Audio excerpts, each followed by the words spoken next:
This boy and girl are going to be well equipped when the time comes to take their places as worthy members of adult society.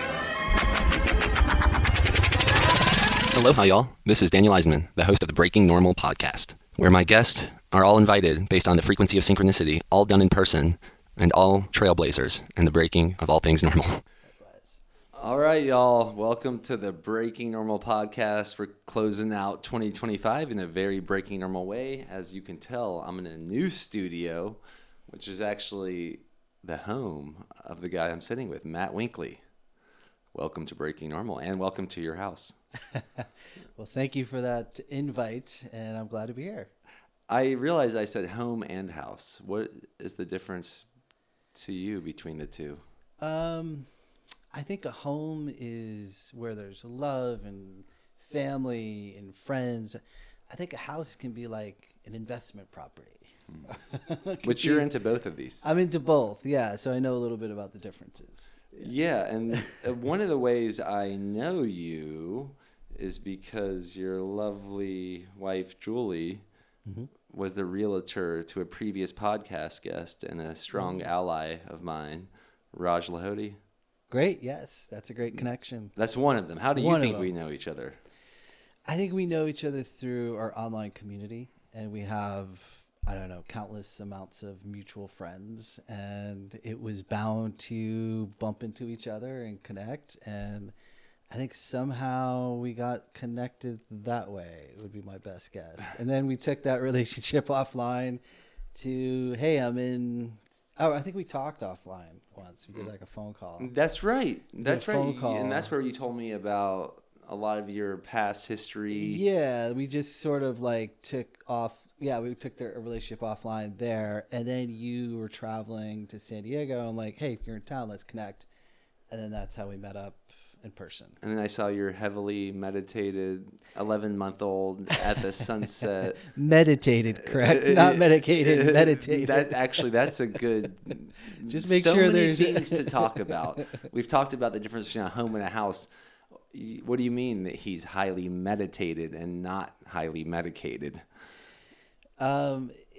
My wife and I are very intentional in everything that we do, and we can probably go miles deep into those directions of how we set up our life and how we set up our marriage and how we set up our home and how we set up our family, how we set up our finances, all of that kind of stuff. There is massive amounts of intention behind all of that, and I can affirm that, by the way, by being a guest here. Yeah. At your additional dwelling unit and here for Christmas. Yeah, I'm glad you could feel that energy. It's we put a lot of work into it, and it's not it's something that needs to be watered and nurtured and cared for, and executed on. It's not something that just can be a whimsical, like, yeah, let's just create this and never like actually have a clear vision with a purpose behind that vision and a plan that works, that we're excited about and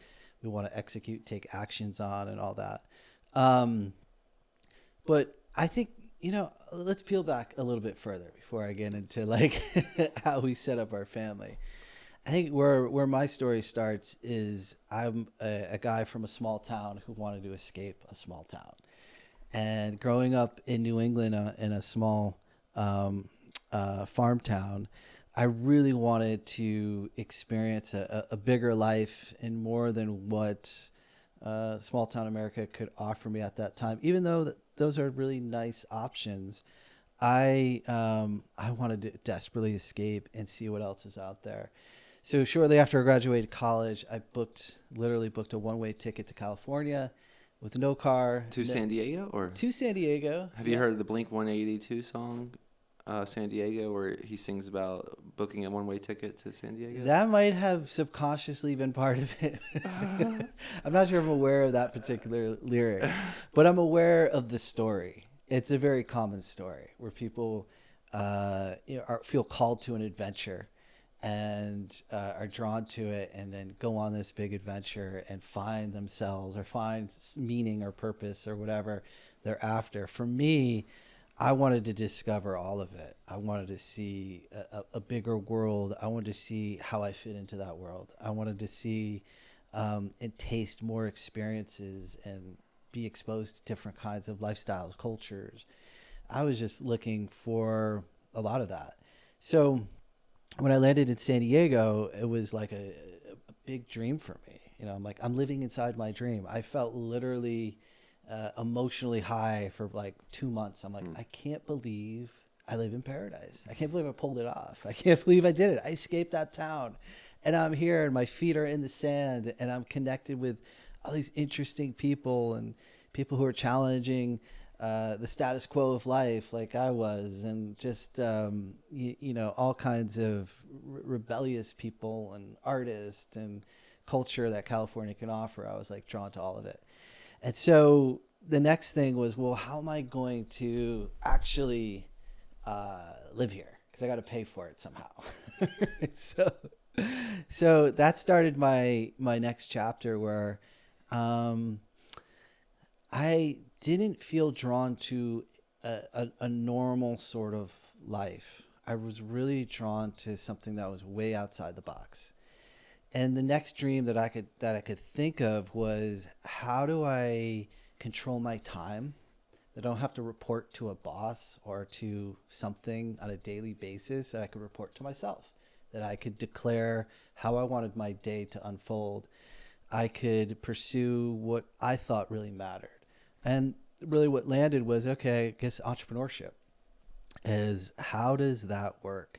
How do I become my own boss? How do I do things that matter? How do I figure out how money works? And so that was my next chapter, and explored an idea of what I had experience in, which was working with kids on the autism spectrum. I was like a social work major in college. It was something I was good at, and I was like, can I turn this into a business somehow? Because this is basically all I really know and what I'm pretty good at. And so that was my attempt with a business partner. We scaled this little idea out of an apartment of creating like a mentoring program and like little surf camps and things like that for kids on the autism spectrum, and started the process of starting something that mattered, starting a business. And it was slowly but surely, it was a grind and grueling and not an overnight success at all. There was a lot of setbacks, a lot of failures, a lot of learning curves. It was an absolute grind for about 5 or 6 years until we figured out a couple of key things in the business that helped us really actually scale it into something very different. We actually became a healthcare company. And we started doing therapy for kids on the autism spectrum, opening up clinics, doing in-school, in-home, and clinic-based therapy work. And that really took off. We scaled to like 200 employees and thousands of patients. It was all insurance-based, which helped. So there's a lot of funding for it. And learned a lot about business, learned a lot about creating an amazing work culture where people were drawn to heart-centered leadership, drawn to trusting in something that was bigger than themselves, trusting each other, trusting themselves. So I learned a lot about leadership and how to become a good leader, how to have integrity as a leader, how to create a value system in a company that people believed in. We coined the phrase in our company that our value system is the boss. That's who led us. That was our ultimate leader, and had a great experience doing that. A lot of buy-in. Just created a brand that was recognized by quality, by sincere, heartfelt work, by people who cared. So it was a phenomenal experience, and I learned all three of those things. I became a boss, owned my time, was able to do something that really deeply mattered. We changed lives, and I learned how money worked. I figured that out through business, and then eventually establishing real estate investment companies and going in that direction. So all of that was from clear intention, what I wanted, where I wanted to live, what I wanted to do, what I wanted to create in the world.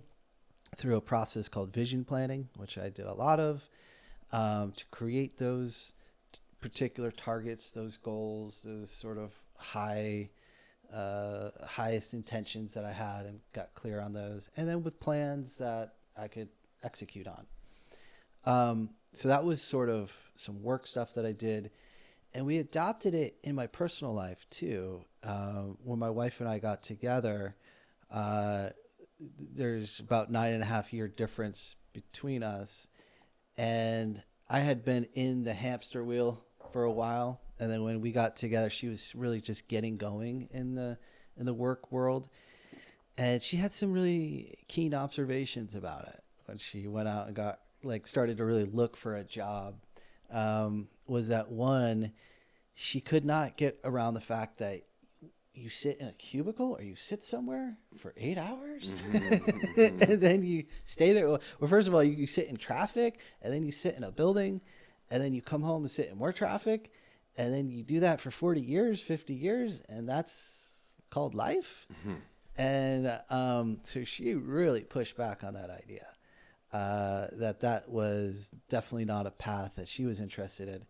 And at that point, I only knew was you just put your head down and you work your ass off. You work as hard as you can to get ahead. And that was my version of understanding how to do life. So neither were very good options. And we came together and said, look, we're not really enjoying either one of these. What would we love to have in our life instead of those two options? Like, what would be an ideal day?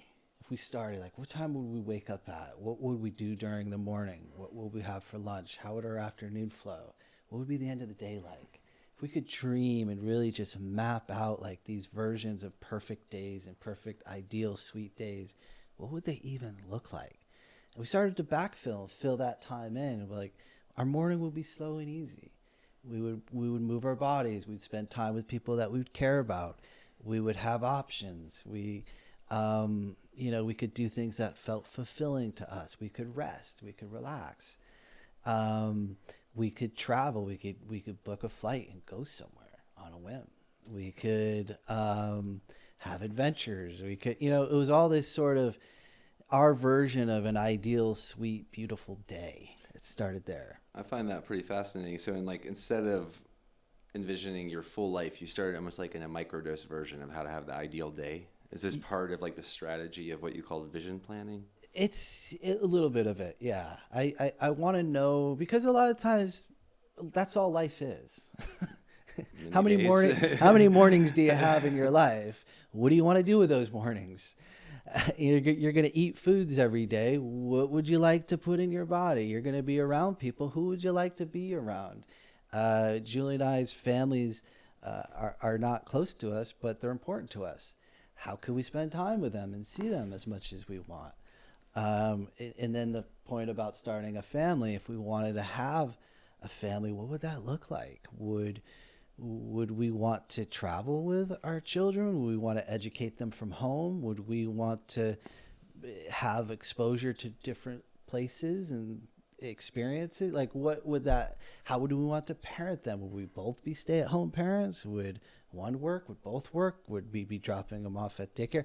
We were really had conversations about what we wanted out of that experience. And we got to some conclusions that felt like from our heart, that set us on fire, that felt inspiring, that felt juicy. And I think we hit pay dirt, where your hair standing up on your arm, kind of feeling like hit pay dirt? Pay dirt. Meaning when you go deep enough into something, there's a payoff, because there's such a sweet, experience at the end of that it just feels so juicy and good. I want to be ridiculously and unbelievably happy. That's my target in life. And I feel like that's a synonym for living a divinely inspired life. They're one and the same. And so that's what I'm interested in pulling off. What does ridiculously, unbelievably happy marriage look like? What does a ridiculously and unbelievably happy body feel like? What does a ridiculously and unbelievably happy finances look like? So there's what's a 10 out of 10, an ideal, sweet sort of day life. And so we put that together. And I think there's a couple words that we came to that felt really good. One of them was freedom, is that we wanted to generate a lot of freedom, freedom to move, to be mobile, freedom to spend time with people that we care about, freedom to pursue our passions, freedom to be healthy and balanced, to explore our spiritual lives, all of that kind of thing. And so when we started to look at the practical side of it, well, how are we going to fund this freedom, right? Because that's probably not going to be attached to a physical job somewhere that we have to go to Monday through Friday, 40, 50, 60 hours a week. How do we do this? We're not trust fund people. We didn't come from, wealthy families. We came from hardworking middle-class families, and that's what we knew. So how do we do that? With that background and that lack of financial education, what we need to discover to create freedom in our lives. And one of the things, by doing the research, by figuring out, okay, how does financial literacy work? What are assets? What are liabilities? We discovered that we really liked the idea of the asset class of real estate for a variety of reasons. And we said, well, let's go all in on this and let this be our freedom path, financial freedom path. Let's establish some passive income that can support this ideal, dreamy life that we want to have. And so my wife decided to become a realtor. I kicked things into gear with my business to try to, for that to become successful and profitable, so we could put resources into the real estate business and start to buy assets and start to develop them. And after about 8 years, it took us 8 years, we accomplished financial freedom, and we're able to establish enough assets that we could live off passively. And that sort of began our path to that life that we dreamed about, being able to have mobility, being able to meet cool people like you, Daniel, right? Like, I have all this space and time in my life to hang out and make connections and grow those connections and give back to my community. We give a lot to our community. We host a lot of people. We travel and go visit our friends and go have adventures and experiences with them. And we're just back east for a period of time for the holidays. We spent the whole summer near my mom, so my mom could get to know her grandson more. Julie's attended every single birth of her sisters and her some of her closest friends. That's important to her, is to be around those really meaningful moments of life. And she was a doula at those births, and some of those she had to be there for a month and a half. How many? A traditional job doesn't give you those kinds of days off, So that's how we're using our time, the way that we intended for it. And it's a very, like I said, a very intentional life that we built based on a very clear vision, clear values, and a plan that we both felt like we could execute on, take actions on. Well, from what I can tell, the future that y'all remembered, you really walking into it gracefully. Because I've spent time with you and your family and your beautiful boy Adam, and Julie's out with Davina right now at the Ninja Gym. It's like everything you said basically is like it's true. It's coming true. Yeah. And it didn't just start like we held our breath for 8 years. We started that day. Because in that moment, we truly started to find our freedom.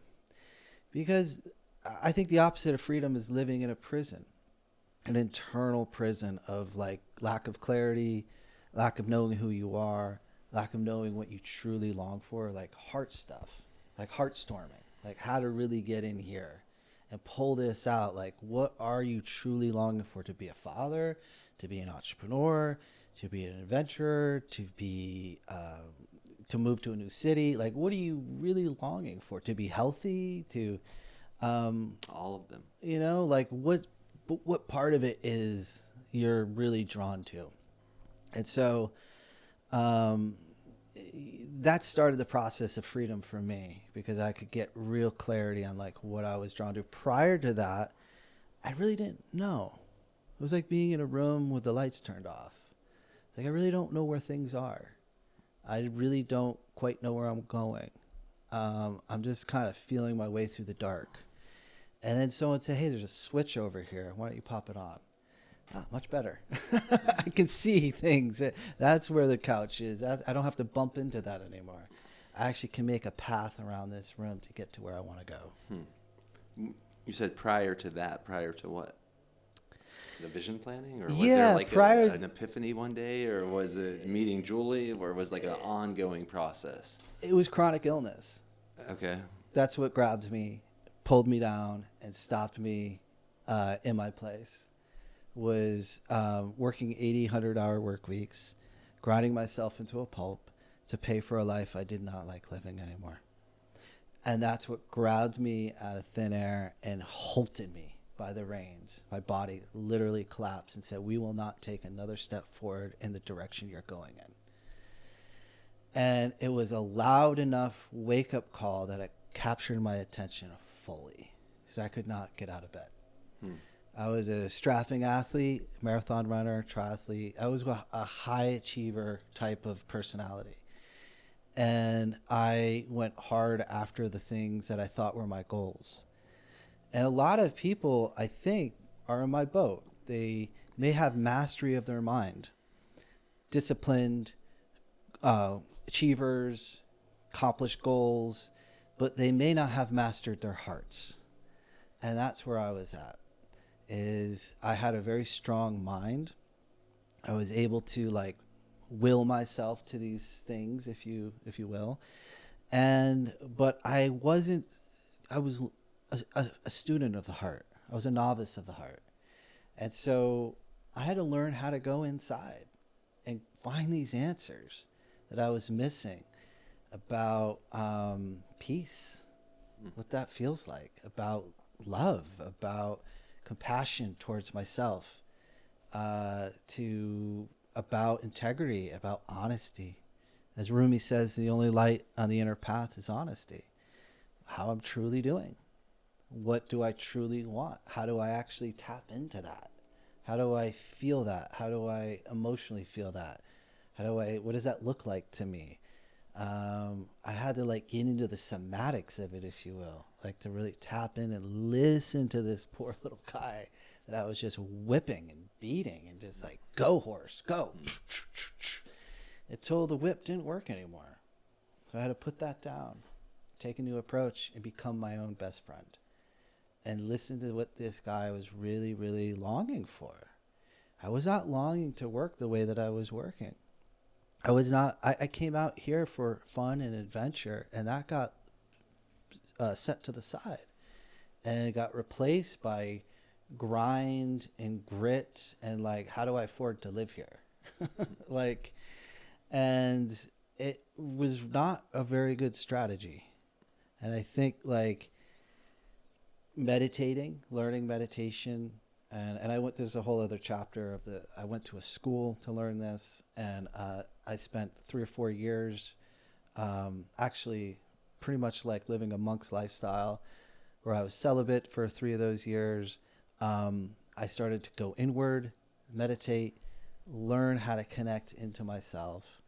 And it was a profound education and left me with tremendous tools, skills, and the ability to now connect more deeply to myself, to really unearth my deeper aspirations and what's in there, and become a champion of putting happiness on the table, of raising the bar of happiness. I mean, it's so freaking low in many people's lives. Some people are on life support with happiness. You know, they're living a 2 out of 10 and they're just barely getting by, or are suffering in silence. Or, I mean, there's a lot of people really experiencing that. And I was one of them. And I didn't want a life of just getting by. That didn't feel very exciting to me. And as I get older now, time is very precious. I don't want to waste it by, let's just spend a day by getting by today. I want to like unearth the parts of me that want to just flourish and thrive and connect to them. Those goals, those aspirations. Becoming a father was one of them. I almost didn't. Like Julie and I were really happy with our lives that we built. We had a great connection. We had a great lifestyle and felt fulfilled and wasn't sure anything else was missing. Until again, this heart started having something to say. And I sat, and it was in a meditation retreat that I had a profound mystical, non-plant medicine. This is just organic meditation. A profound mystical experience that cracked me in a way that I had never seen myself like that before, and got so deep inside the part of me that saw I actually deeply longed to be a father. And I just wasn't sure that I could because of the stress, and I was getting older and all this stuff. But I was able to actually resolve that and heal that pain and become whole again, and become very, very excited about the idea of being a father and the kind of dad I wanted to be. And then I brought that to Julie and my wife, and she was totally on board, and she's like, yeah, I want to too. Let's do it. And like, boom, like made the intention. And then we were like, we knew how we wanted to do the pregnancy and all. We got pregnant right away. And were y'all taking precautionary measures beforehand not to get pregnant? Okay, all right. Yes. So okay, I was just there was sure. moments. There was moments we were desperately not trying to, especially when I was in a very deep grind with my career. Less precautions after things settled down and I sold my company, and like, okay, if something happens, but it wasn't like we were like I had turned on, like it wasn't like I saw this light turned on in me that was like, I really want to be a dad now. And then when that came, it was like a different energy. It was a totally different energy. And was like so excited about this chapter, and we had an amazing pregnancy, and we got my wife is very into holistic approaches towards health, and we had a home birth right here in this home, upstairs from here, and Adam was born at sunset. Oh, nice. And as the sun was setting. It was a pretty wild birth. I'd never experienced this since then or before then, but in the room upstairs, it's a beautifully naturally lit room, and there's like all kinds of trees outside the windows, and there was just like birds just going off, like chirping and singing right as he was being born. Wow. And I looked at like the midwife. I looked at everyone. Are you guys hearing this? And everyone was like, oh my God, this is wild. Adam's being born, nature's responding to it, the sun is setting, and there was no complications. He was born when he came. It was a great birth, and it was amazing. We actually filmed it and had a videographer, and we posted it online to inspire other people that might be afraid of home birth, or that can be an amazing experience. And so we captured that, and so if people want to check it out on my Instagram, it's there. Okay, wow. I mean, that's something we have in common, and I know another mutual friend we have in common too, Troy Casey. I think one of his his wife's home births. He put it on YouTube as well. Yeah, I remember that like getting a lot of views. And Davina was home birthed a couple miles from here. Yes. And now Davina and Adam are together right now. How interesting is that? A couple of home births. Right around sunset, actually. Oh, really? Yeah. Same time. Yeah. Yeah, that's Right, pretty awesome. yeah. And we had our friends.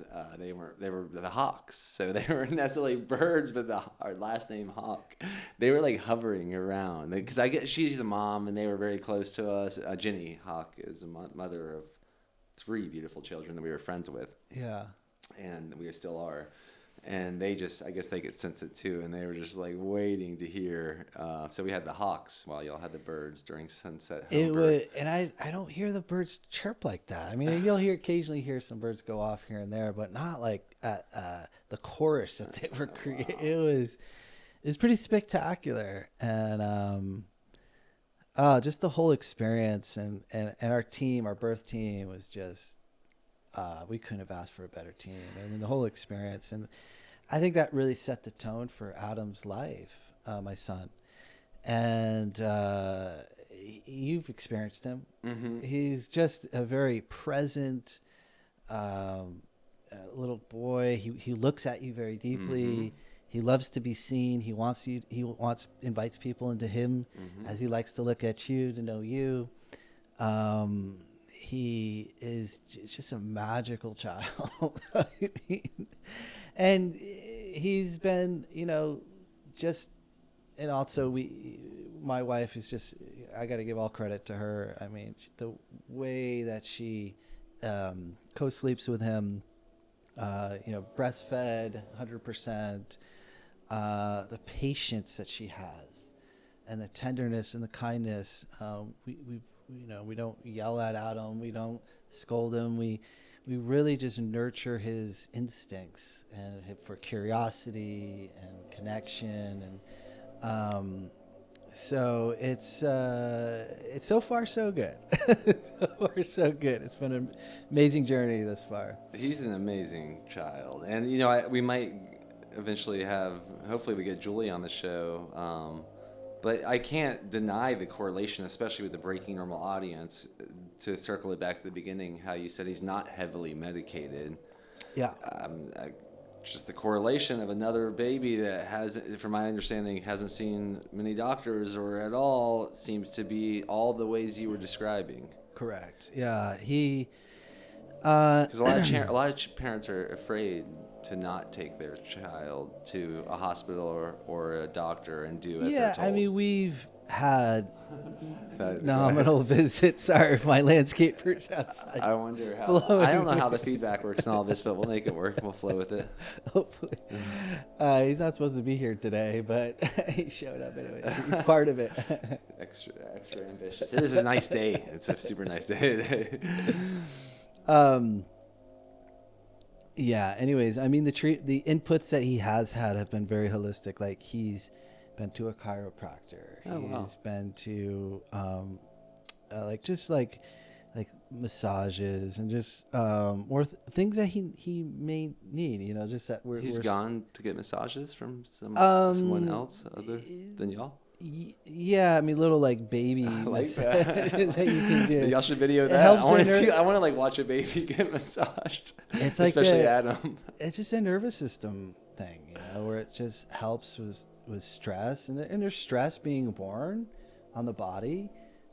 He came out with a little bit of cortisol, which is like a slight like kink in his neck. That's why we did the chiropractor care, just to get that input early.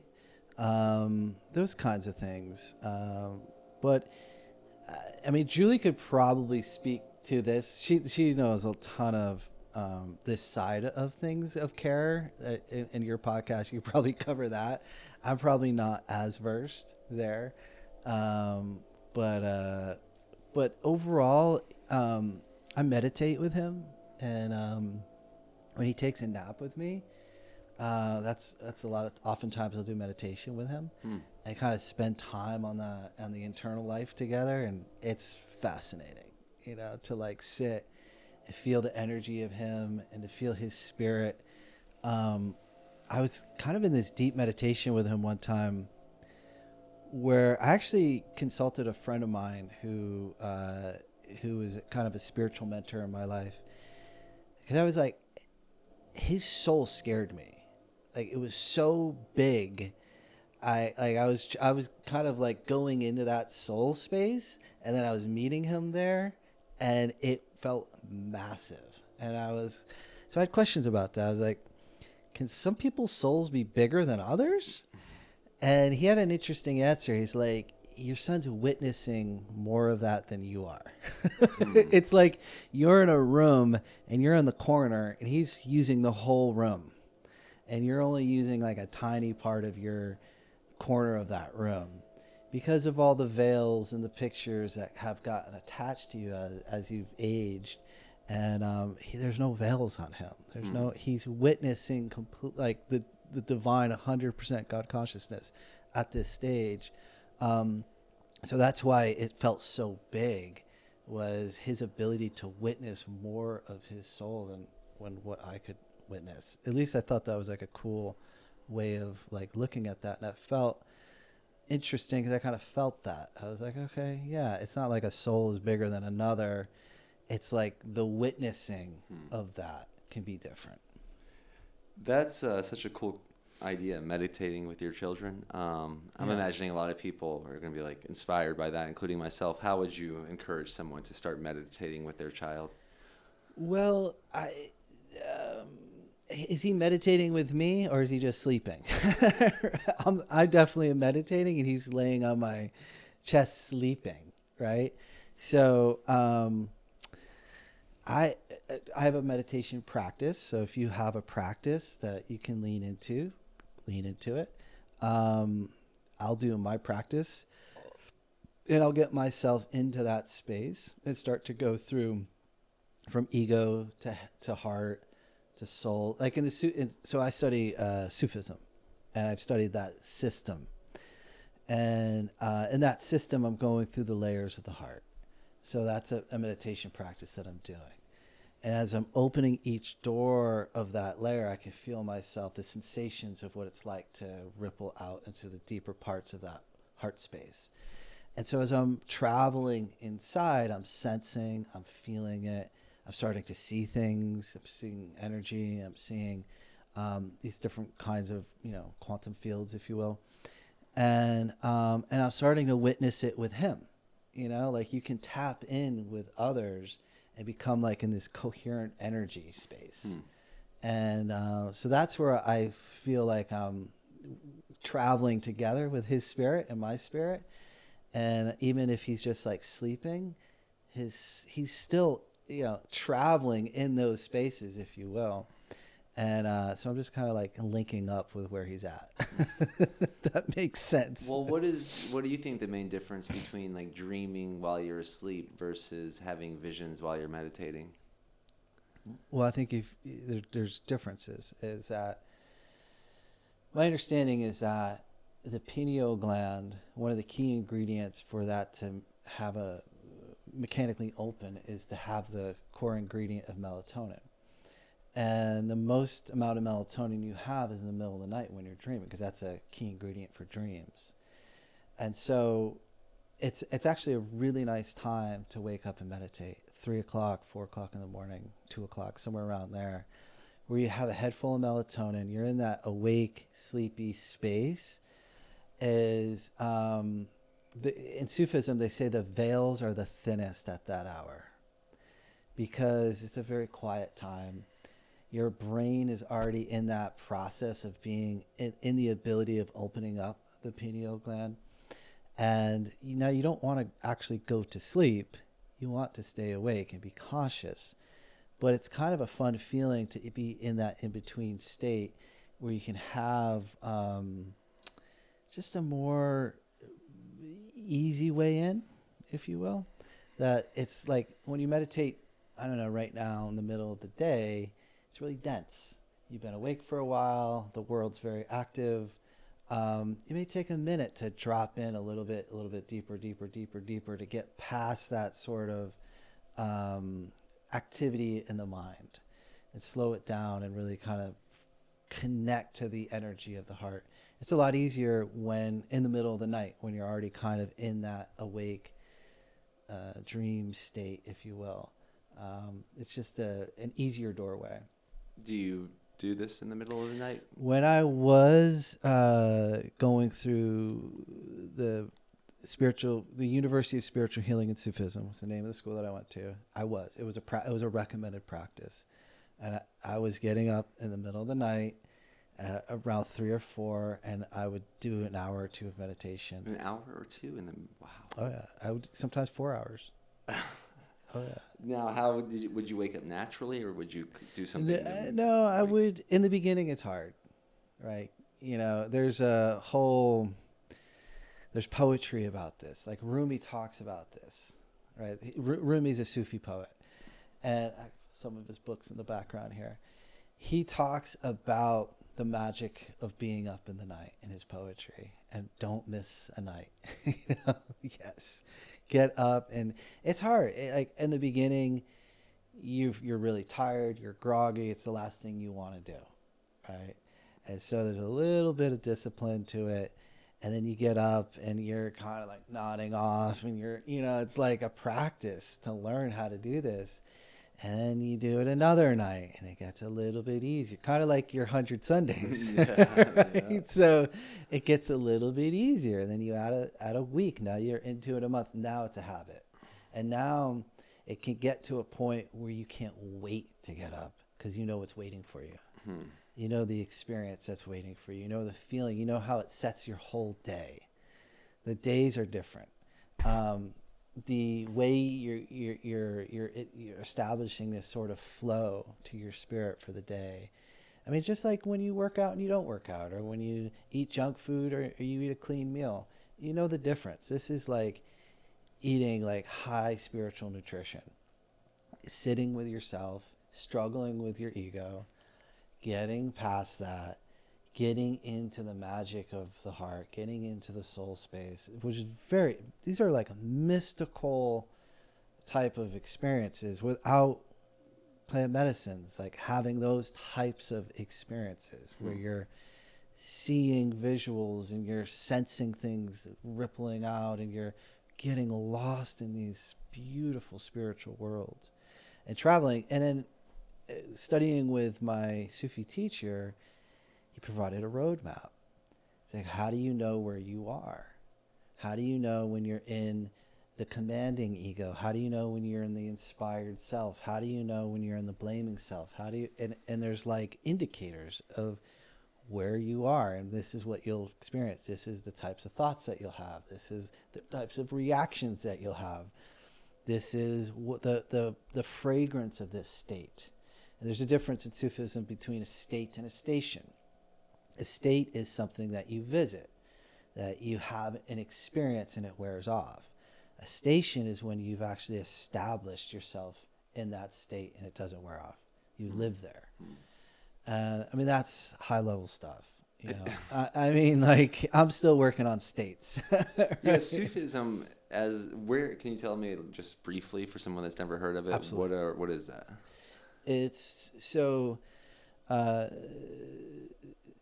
each religion has a mystical path to it. Christianity has the Christian Gnostics. Judaism has the Kabbalah. Islam has Sufism. Although Sufism can stand on its own without being attached to the practice of Islam. But it comes from that part of the world. It comes from Persia, like that part of the world. And there's a lot of different types of Sufis. There's some tariqas, communities, Sufi communities that do the whirling dervish, and they're spinners. Oh yeah. And wow. you see them spinning, and they're hitting like realizations through that practice of spinning, through whirling. Wow. It's like a dance. It's like a trance. The path that I am on is the Shadaliya Sufis, which was my teacher was Sidi, S-I-D-I. He lived in Jerusalem, and the path was passed down by his teacher. It's a teacher to student, teacher to student, teacher to student. It goes back thousands of years. And it was passed down to him, and he passed it down to all his students. And he set up a school here in North America that I went to. It was an international school, so people from all over the world came here to teach this path. And so it's a path of effort, getting up in the middle of the night. There was a practice that he called 1/3 your belly. It's very important. So putting in 1/3 food, 1/3 water, 1/3 air, not overeating, not over drinking, not, everything there was a balance to the path. And then there was parts of study is to really understand not just the tasting and the witnessing, but understanding where your spirit is. What is it tasting? What is it witnessing? Where are you? And the only way to do that was through practice. Like, I have to practice meditating, and there was chanting involved. It was a form of meditation. There was silent meditations. There was a lot of varying ways to access the heart. And, a lot of it too was taking accountability for your life, like to be a truth teller, to, I love what you did in your retreats, to tell on yourself, and that, like, what's going on, dude? Like, what's going on, So were you living on this campus? Was this like a residential thing? On and off. So I would go there for a week, 2 weeks at a time, once a quarter. And then there was remote learning in between. But then it was like a retreat center, really. Okay. And then I would go up, though, on my own in between for like a month at a time. And that's where I would be up in the middle of the night every day in silence, meditating 10, 12 hours a day, studying the teachings, doing all the practices, the different prayers. And you just enter into, you don't realize it when you're there. You realize it when you leave. Like, when I would go to the airport from when I was coming back home, I was just like, what is going on? It's so loud, and you start to have this ability to, like, feel things very deeply, and you can feel into people, the energy of people, and, like, what they're putting off. And it was almost like when I would leave, that's when it was heightened the most. I could almost, like, read people's energy, and I was like, sometimes it was really sad, and there was a lot of broken hearts in the world. There's a lot of people suffering in silence and not saying it, but you can feel it. You can sense it. You can be with it. And it wasn't my place to say anything or do anything. I just would send them love, and move on my way. But when I would come back out of those retreats,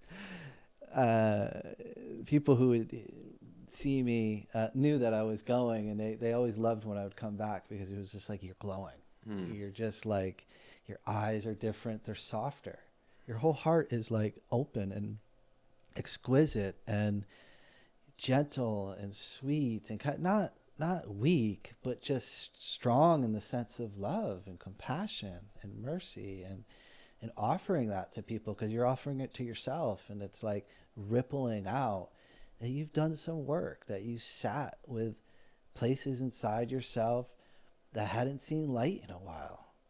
You open up those doors that were a little dark, and you let some air in, and like that. So it was a path of healing as much as it was about becoming realized. Like, that's how you become realized, is you have to bring those parts that are maybe not that you're conscious of, maybe that you're not aware of, bringing love, gentleness. Like, we're so hard. Like, listen to people's self-talk. People will tell them themselves all the time, but listen to what they say. Did you hear the kid at the playground yesterday? I didn't hear. The one that joined us for some pull-ups? What did he? He just kept screaming about how weak he was, and I was like, "Is this for real?" Like, yeah. I mean, and it's, it kind of reminded me of, like, the difference in the reality that Davina is growing up in.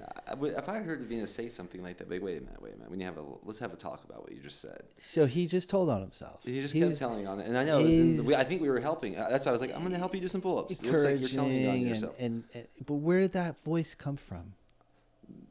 Who told him that? Where did he attach to that identity? where did that start? He wasn't He's quite young. He looked like about 9 or 10 years 10, old yeah. yesterday. So why is a 10-year-old walking around believing that he's weak? So weak. And almost like, it's a great metaphor telling it, because he was saying it so loud and proud, it almost did sound like he was looking for help. Possibly. But that's also like, where did that get picked up? That idea, that narrative, that, I mean, and if you sit with people, they'll even tell you where it started. If you ask good enough questions, and you can become like a detective. It's like, if they're open to it, there's no, I never, I respect people's boundaries and stuff like that. But if someone wants to have a conversation, a healing conversation, I just become curious without judgment. Why do you feel that way? Where did that come from? Where did that start? And that's the journey in. Now we have to go in. Yeah, where did it? Because a lot of times we're not even aware of it. I don't know. I hear that a lot. I don't know. And I'll peel it back, and so where do you feel it in your body, right? Where does it start there? Well, I feel it in my belly. Okay. And you become an investigator, and you start like following the breadcrumbs, and you can eventually get back to an original hurt or an original trauma or something of where it started. And by bringing in light and awareness and love into that, it can create a real healing for that person and change the whole narrative around the idea of weakness, or the idea of I'm not worthy, or the idea that whatever statement it is, that's not a statement from truth. I am curious you mentioned 100 Sundays. That's a pretty clear itinerary, what we're doing. We're going to the playground at 1 p.m. on Sundays. Tell everybody. 100 pull-ups and 100 push-ups. Do you have a structured itinerary for your meditations currently? Or how does that work? I have a foundation, that I've been doing for 20 years. And so there's daily prayers. I typically start my day with some form of a reflection meditation. And there's a lot of meditations, that different kinds that I do. And I've even incorporated new ones. Like, I'm a big fan of Joe Dispenza. I like his work. I might listen to one of his meditations just to kind of change it up.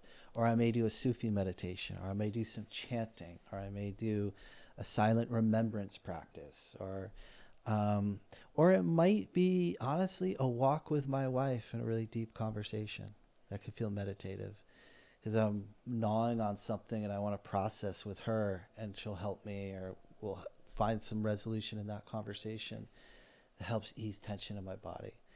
But yeah, typically every day, I'm listening, collecting data on myself, just my current reality. How are you doing today, buddy? You doing okay? Did you sleep okay? Are you feeling a little off today? Are you feeling happy? You feeling sad? What's up? Just like checking in, becoming my own best friend. And so from that report, I'll assess what I need in that. Do we need exercise today? Do we need movement? Do we need reflection? Do we need to talk to Julie about something? Do we need, from there I'll have sort of a plan of how I want to tackle the day. But in addition to that, there's sort of built-in prayers that I do throughout the day as well. And does that mean like you get on your knees in your room and pray, or? Yeah, there's a whole Sufi prayer that's structured that I follow. It takes 2 or 3 minutes to do. It's like bathing in spring water that is like blessed by it's just like a washing. I feel washed. I feel cleansed. I feel like, just a break in from myself, and an ability to like step back into divine consciousness. It's just a good sort of reminder. It takes a couple of minutes, spread out through the day. Well, and then where did the Sufi school come in from when you got ill? And like what catalyzed this idea of going to a Sufi school? You're a good interviewer. That's a great question. I came to California because I wanted to live a big life. I got here and I found a lot of the things that I was looking for. including a California girl. And because I wanted a relationship. I felt like I was going to meet a Cali girl. Okay. You know? I don't know. I felt like love was waiting for me here. And it was really fun and exciting. And I was just really in love with this person. She ended the relationship, and it broke my heart. And in a way that I hadn't felt really before. And I was also, I think, at a place where I didn't want to lean into a lot of the coping strategies that I had to that point, whether that's turning to alcohol, turning into cheap sex, turning towards, whatever the strategies were. They weren't working. And I knew that. And I knew they were bad ideas. But I didn't know how to feel better because I was just in this sadness. And I realized that I was really bad at love. So maybe there's something around that I could learn.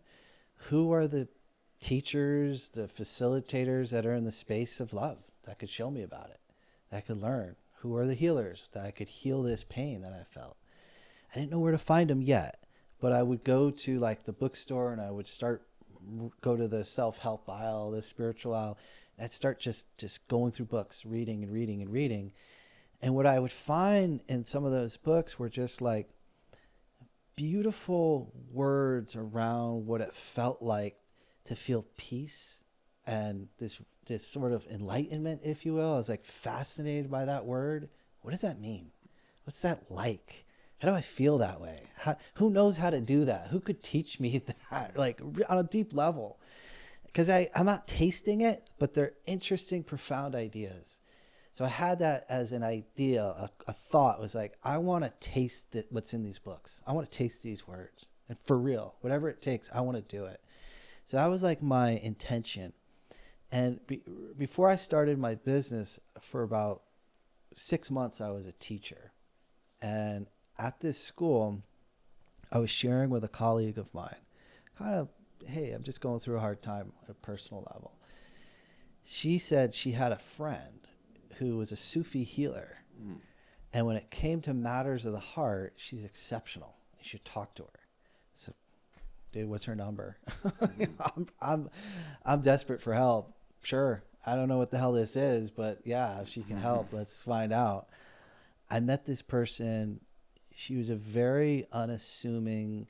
She didn't look like the Dalai Lama, right? Just she was a grandmother in Escondido, and like, just worked in the supplement aisle at Jimbo's, right? Wow. And so, just who among us are out there, And so, I sat down, and this was a time where I really was not comfortable like sharing or exposing myself or being vulnerable. I didn't even know what that was or how to even do that.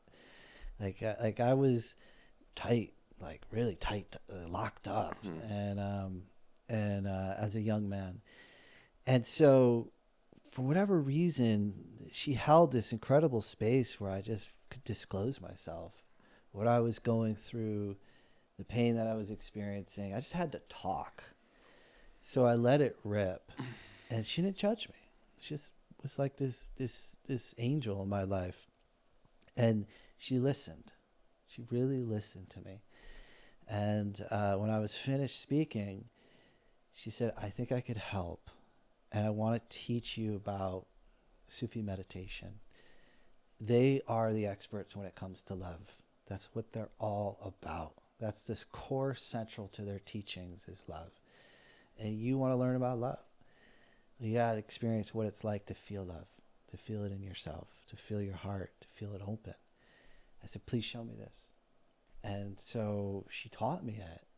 And the first session was okay. It was like, kind of felt calm and relaxed. And the second session was a little bit more of that, maybe like 2x of that. And then the third session it changed my life. I had an experience for the first time in my life. I think I was 25 or 26. It was in my mid-20s, where I felt something open in me where I was not on drugs that felt like I was. And it was just this psychedelic experience, but it felt so it was ecstatic and bliss, and like the walls that I had, the barriers that I had so tightly up to keep everything out, finally crumbled. And I felt something so exquisitely beautiful for the first time. I felt what it was like to be in my heart, and I was just gone in that tasting. Completely gone.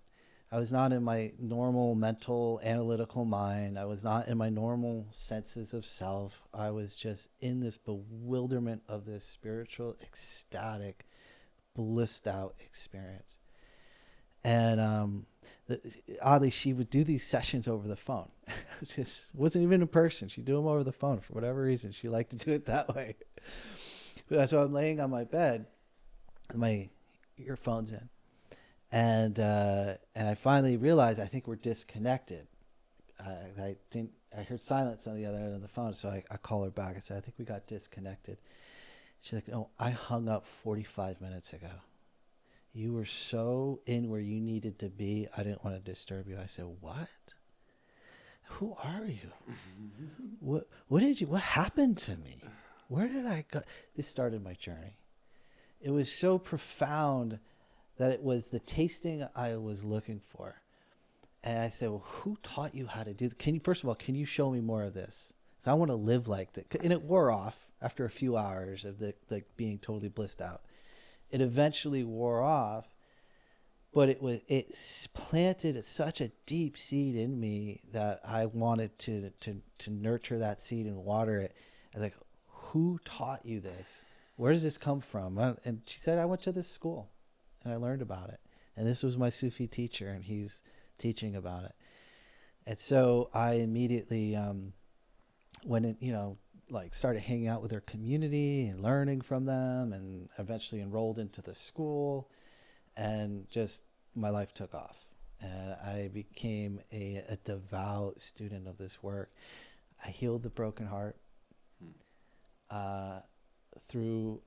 it wasn't overnight, but it happened over several years. But I was finding myself at the same time. And at the end of that experience, I met my wife.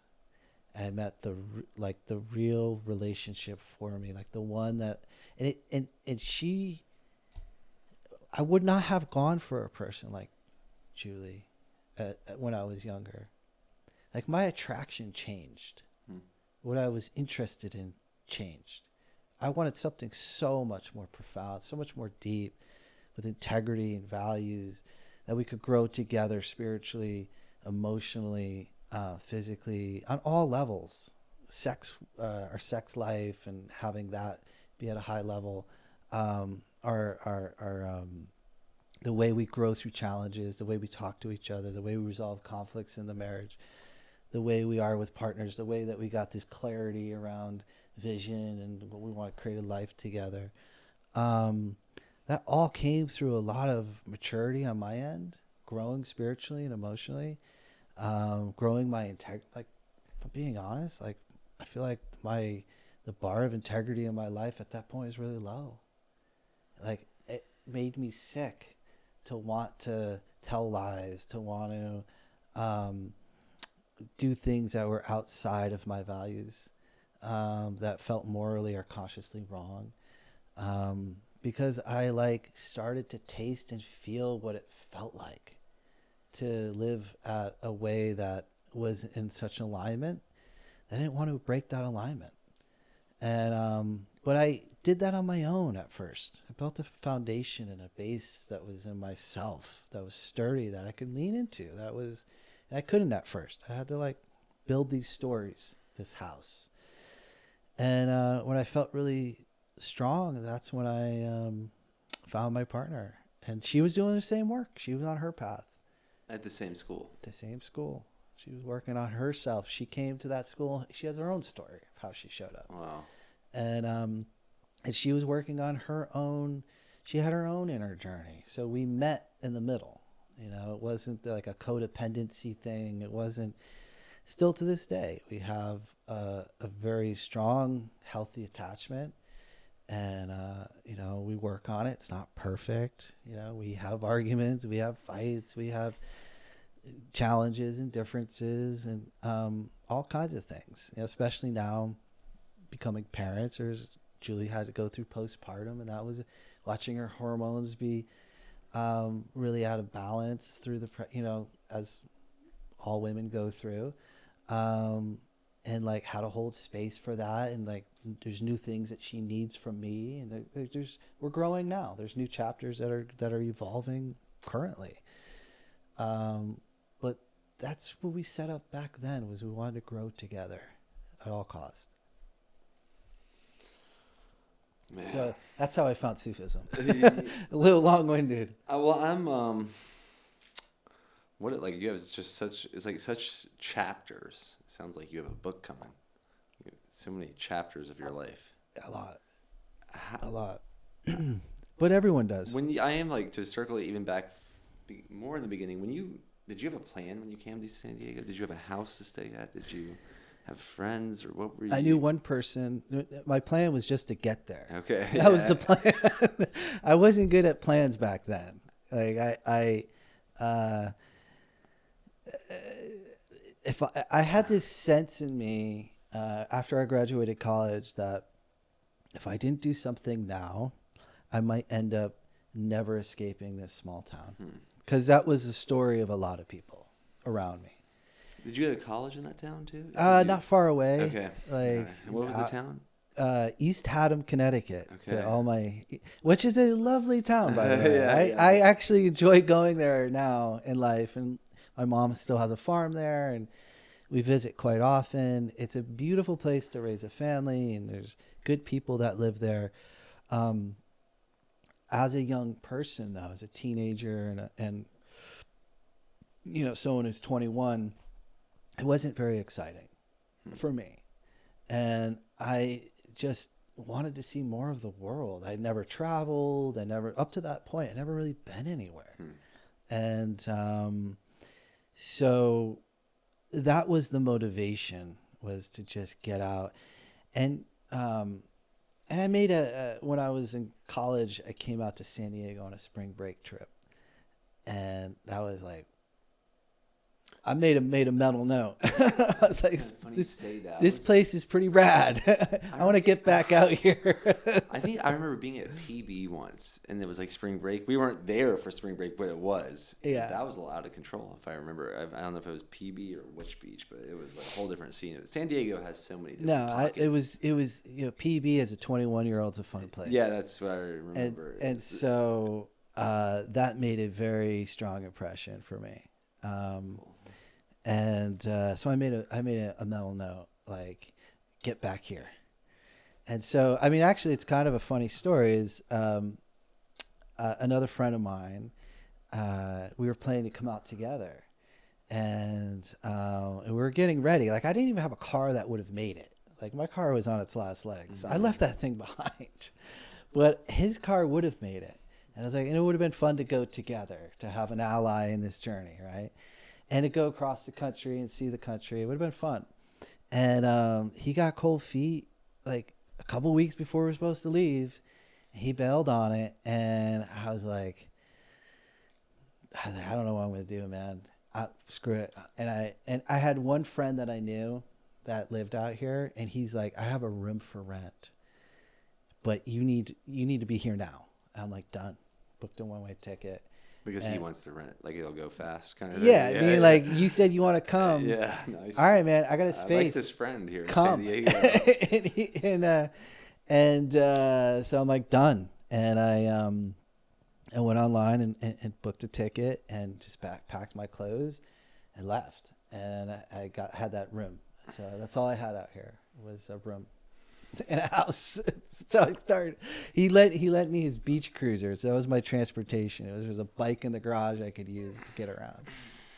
Well, then I'm sure people are also going to be curious. How did you make the leap of like, okay, now you're here, and now San Diego has a cost of living that I want to figure out how to take care of. And you kind of like briefly mentioned earlier that you were good at working with autistic children. I'm like, I don't know many people that go into that business. There's a Breaking Normal chapter yeah. that we didn't discover, okay. that we didn't talk about yet. So when I first came out here, again, yeah, you're right. I had very little money, and like, how am I going to pay rent and stuff? And so, and it was getting pretty desperate. Like, I need income like today, because rent's due in like 8 days, and I don't know what I'm going to do.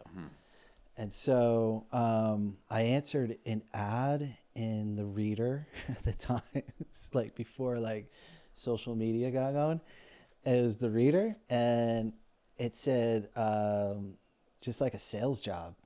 And so I went into this warehouse looking place, and I met the guy. He's like, yeah, so I ended up selling art out of the trunk of my car.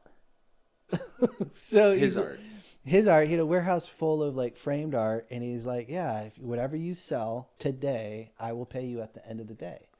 I'm like, done. You'll pay me today. I'm like, done. So I filled my car up. So I actually, I should back up. So I bought a car. That was the first thing after like a month or two being here, I'm like, I need a car. So I finally bought a car. And then that was like, all my money is gone now, you know, whatever I had was pretty much went into the car. So I had a car, and then he's like, yeah, sell art. And so I filled my car up with his framed artwork. I don't know. I'm looking around if I do. Just like, you know what I mean? Like Picasso's and Van Gogh's prints that are framed. Okay. And I literally loaded up my trunk, and I'm like, what am I doing? What did I get myself into? Drove out of the parking lot, and I'm like, he says, just go sell it. So I like got on the 5 freeway, and I'm like, what am I doing, man? This is crazy. And I just was like, I got off an exit, and then I pulled into a strip mall. I opened the trunk, and I started selling it. And people walking by, I went into like nail salons where women were getting their nails done, and I would do like an art show. Like, hey, I'm selling this. You know, I had a whole pitch and everything. That's where I learned entrepreneurship. You want to talk about like a very, very, people just telling you no all day long. Rejection.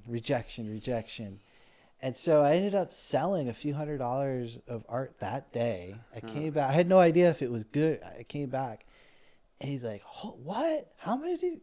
Whatever it was, a dozen pieces. That's unbelievable. Like, usually people don't even, like, they turn around in a half hour and come back and leave because it's so hard. Or they don't sell anything. You sold it. How? And I'm like, is that good? He's like, that's amazing. And like, come back tomorrow. And I'm like, okay, you know, this is a couple $100. Maybe I could do that tomorrow. I ended up crushing that job for like almost like 10 months or something. Wow. And where the turnover in that's probably like people don't last a day. And I learned about how to build trust with people very quickly within minutes. Transactions in the parking lot, you know, making transactions, like building like confidence that like, wow. Like, you were taking cash only, or like credit cards, checks? You had like a little vending thing? Yeah, a little ding. Okay, wow. People give me their credit cards. When I talk about breaking normal. Did you have a sign like, this is today's art show, or like how, or you were literally like, what kind of car were you in? I had charisma, man. I built charisma. No, I didn't have it at first, but I started to build like to be like fun, to be that, you know, to like go up to strangers and talk to strangers. I was that guy. I went down to the beach and sold art at the beach. Sold it everywhere. And I figured out strategy eventually. So one of the things was I would see these new developments going in and people moving in, and like, there's no art on those walls. So I'd go to their doors and I'd be like, hey, you know, I had a whole pitch. I'm clearing out art for 70% off. And I noticed he just moved in. I have art right. Oh, show me what you have. Yes, we don't have any. And I would, you know, sell a bunch. Like, I was like, for periods of time, the #1 salesperson in the entire company.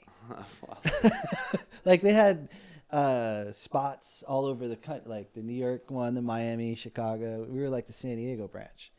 And the guy wanted me to open up my own branch at one point. He's like, and I was into it. I was like, that's actually where I met the girl that broke my heart, was at selling art. Oh, like she came from that job. Was she working, or just someone you were? She was someone I trained. Oh wow! She Okay. got a job. Okay. She was really good at it too, and it was kind of it was really a hip, fun like vibe. There was a bunch of young people. There was like a clubhouse there. At the end of the day, we'd shoot pool and drink and smoke or whatever, and it was like I didn't have any friends when I came out here, so it was like I built this community of people. We were all like pirates and bandits, just like just like. Where was the warehouse y'all were hanging out at? Which part of San Diego? Serrano Valley. Okay. Wow. Yeah. And what kind of vehicle did you buy? I bought a Mitsubishi Galant. It was like a 4-door. Okay. So like I packed the trunk full of this stuff. The back seat would be. I have pictures, dude, of me selling. I would like to see some of those. I'll show you some of them. Yeah, I'll show you some pictures. You wouldn't like I was kind of a shy, introverted guy to that point, and it brought out a whole new personality in me, like where I learned how to become extroverted. I learned how to like handle very awkward situations. I learned how to like be with silence when people were like.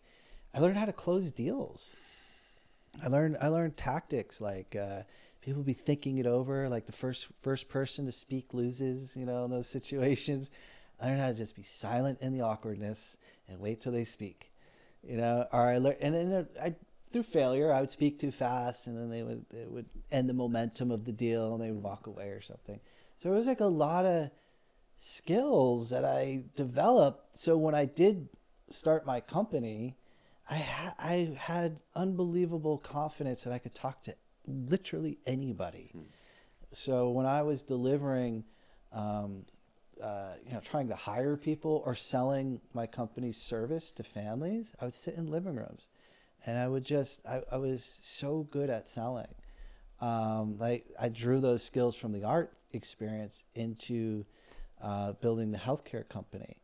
And I was really like that was helpful. Like if I didn't have that experience, I don't know how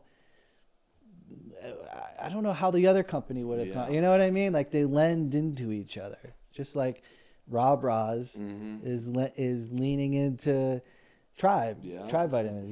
It's kind of like they build on each other. For sure. And what made the leap though from the art fiasco? I got burned, dude. Just 100% commission based jobs. Like I got burned on it. Where I'm just like, oh my, if I don't make any money today, I could work 8 hours, 10 hours, and not make anything. And I would usually sell something every day. I mean, some days would maybe one or two pieces would be a bad day. But it was just that, like, it was a grueling job. And I just wanted something different. So that's where I, for 6 months, decided to become a teacher. So I went from art, selling art out of the trunk of my car, to getting a teaching job. Like a school teacher? School teacher, yeah. I was in a special needs school. Okay. I was actually a teacher's aide. Okay. In a special needs school. And then at that school is really where I got the idea of like, I'm going to start my own thing and work with children like this. But I had a background already from my upbringing and my college degree and stuff, and working with children with autism. And then when I worked at that school, I was like, I think I can do this on my own. I'm gonna figure out how to do this. And so I quit that job. We put a website up. We started getting, the phone started ringing, and started enrolling families into our programs, and it was just kind of got off and going. Wow.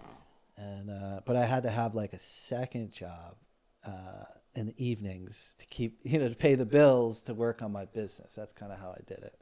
So I left the teaching job for evening position where I was a live-in roommate for somebody with autism.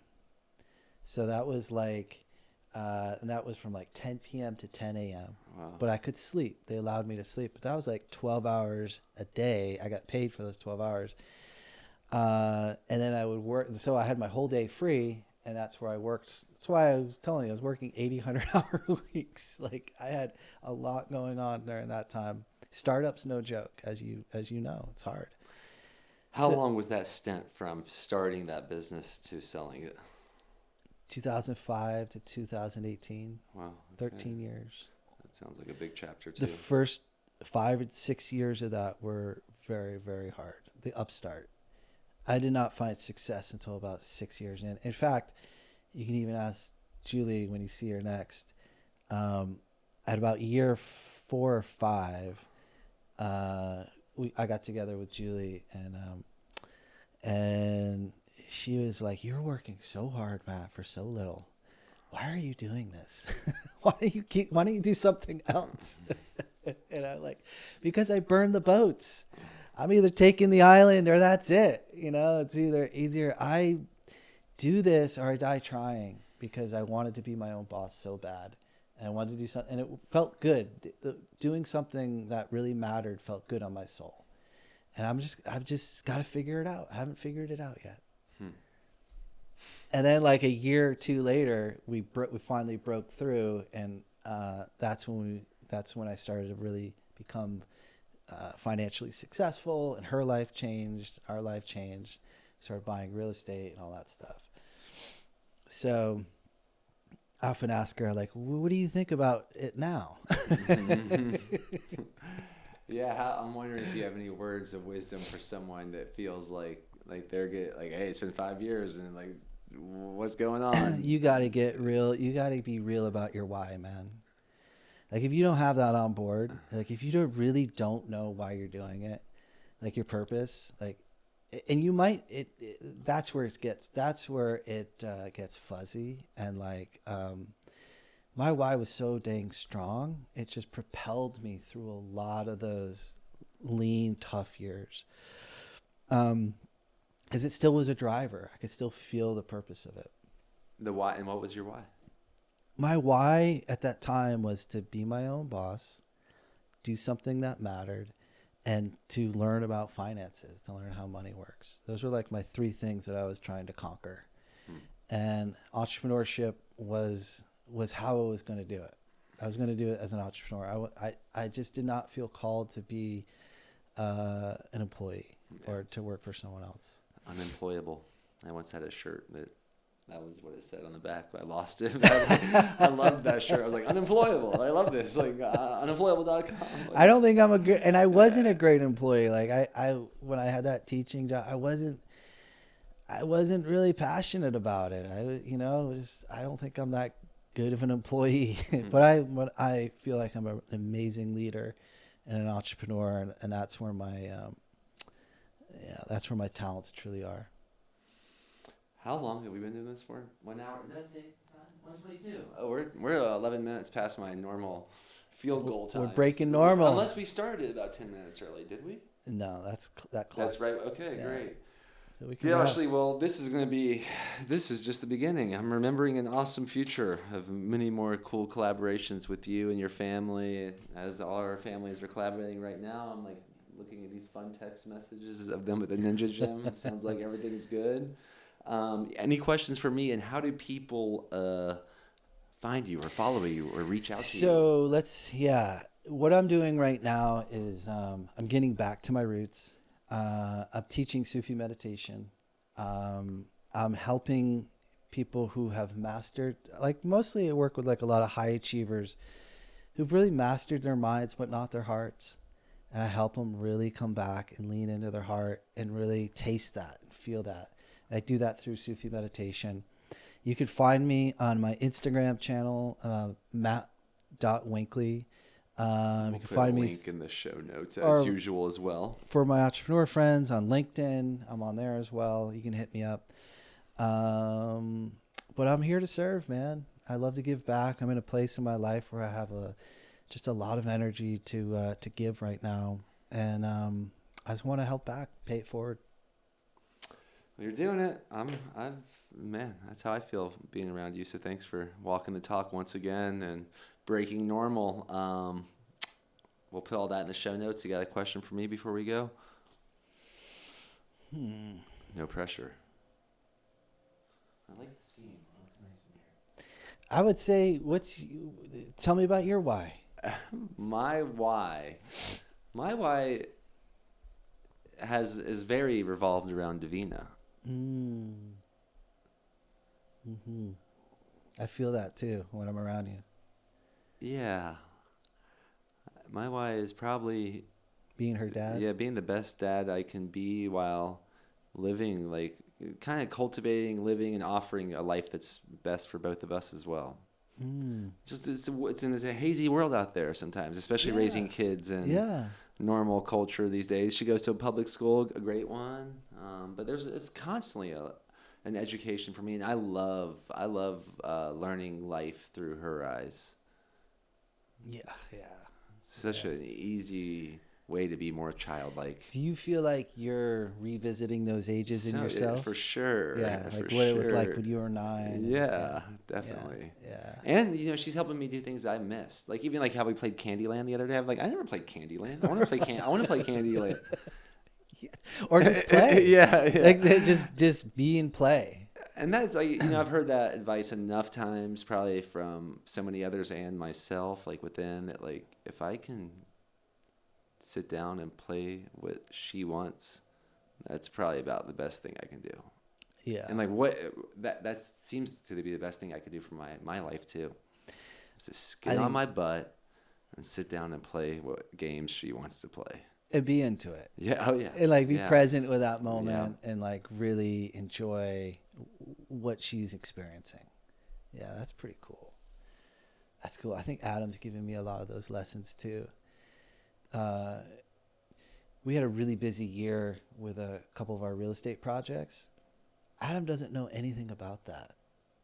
All he knows is be here now, as Ram Dass says. Mm-hmm. Like the present moment is the only thing that matters to him. He's not thinking about like what I'm thinking about. Like, and I can feel when I'm getting distracted in that world, he's a reminder of like, be here, Daddy. Be with me. Be here today. Be in this moment instead of thinking about future moments that my to-do list, things I need to do or get done.